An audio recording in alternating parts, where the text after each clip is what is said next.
Shalom, selamat pagi Bapak Ibu Saudaraku yang dikasihi Tuhan. Salam sejahtera buat saudara semua dimanapun berada. Saya mengajak Bapak Ibu Saudara untuk bersaat teduh dan berdoa dalam renungan penuntun kehidupan setiap hari. Kiranya damai sejahtera dan sukacita oleh Roh Kudus senantiasa melimpah dalam hati dan kehidupan kita semua. Tema penuntun kita untuk hari ini adalah berbahagialah orang yang dianiaya. Ayat bacaan kita terdapat di dalam Matius 5 ayat 10 sampai yang ke-12. Demikian bunyi firman Tuhan.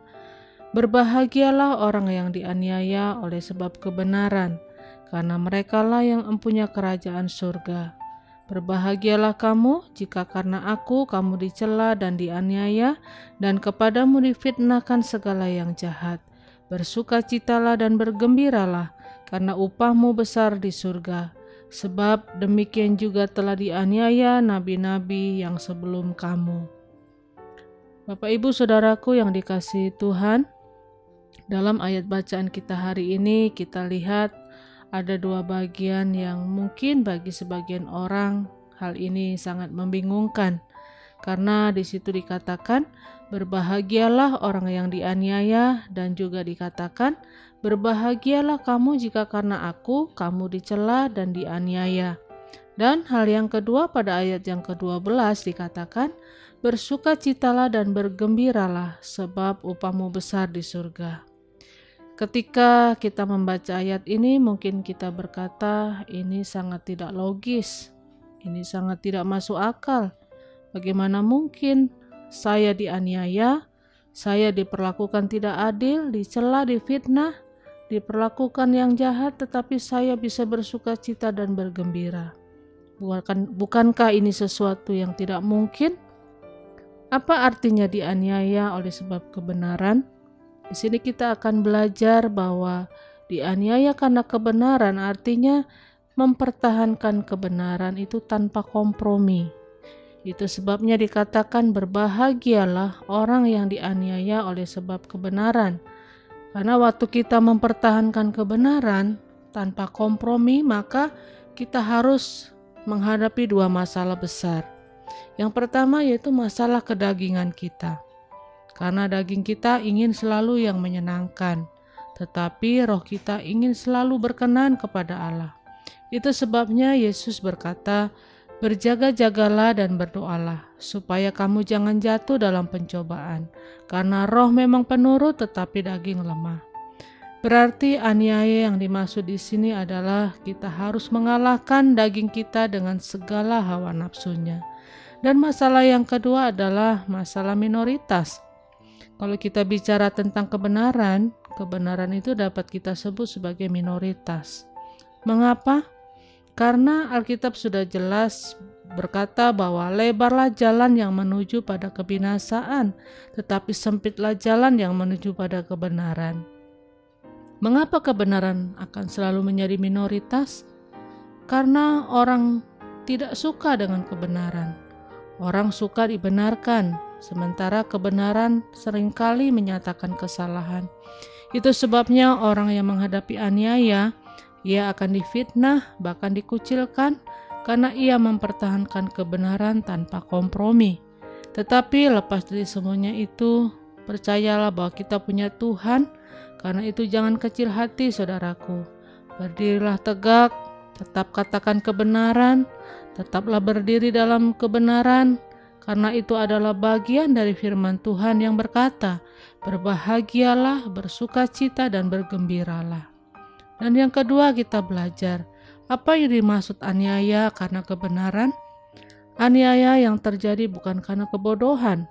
Itu sebabnya jangan membuat kebodohan yang mendatangkan aniaya. Karena seorang yang melakukan kebenaran berarti tidak membuat kebodohan yang mendatangkan aniaya bagi dirinya.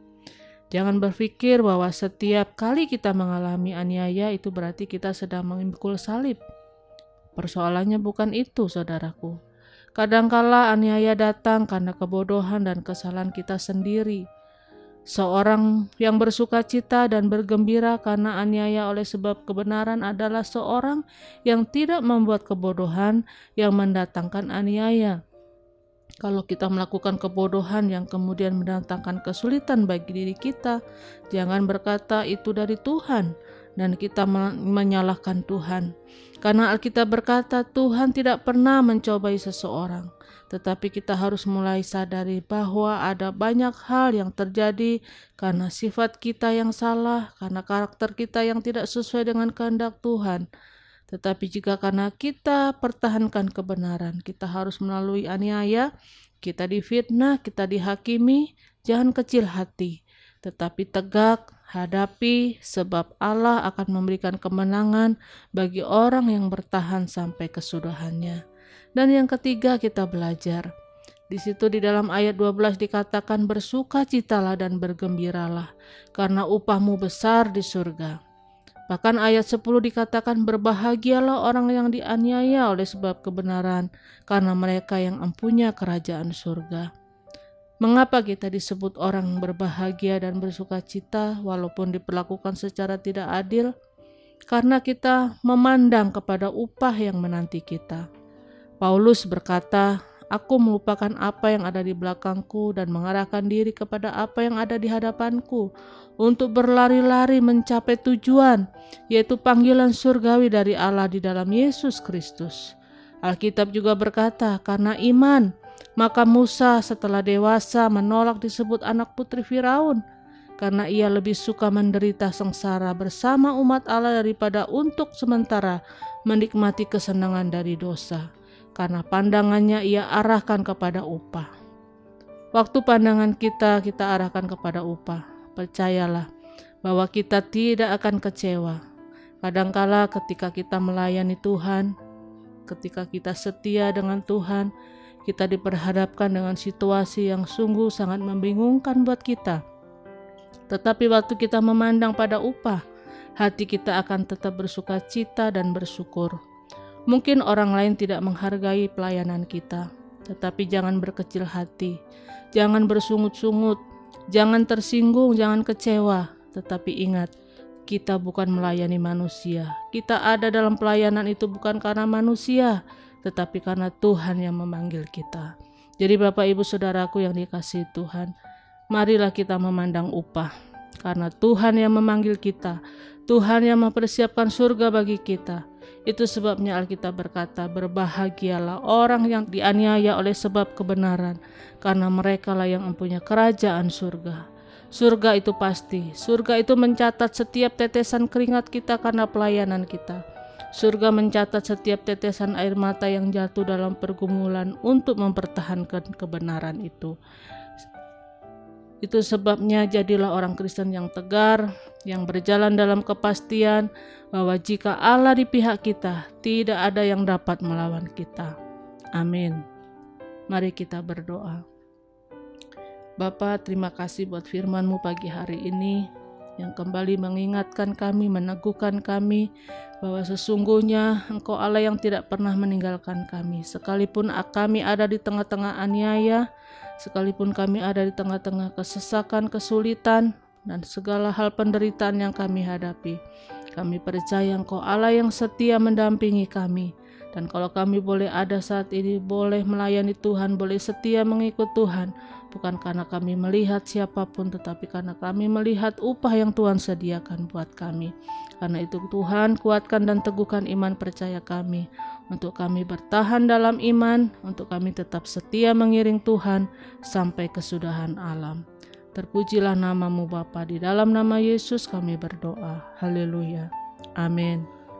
Kiranya berkat yang sempurna dari Allah Bapa kita, kasih karunia dari Tuhan Yesus Kristus, dan persekutuan yang indah dengan Roh Kudus menyertai kita semua dari sekarang ini dan sampai selama-lamanya. Maju terus dalam tuntunan Tuhan, tetap semangat, sampai jumpa esok hari dalam penuntun kehidupan setiap hari, dan Tuhan Yesus memberkati.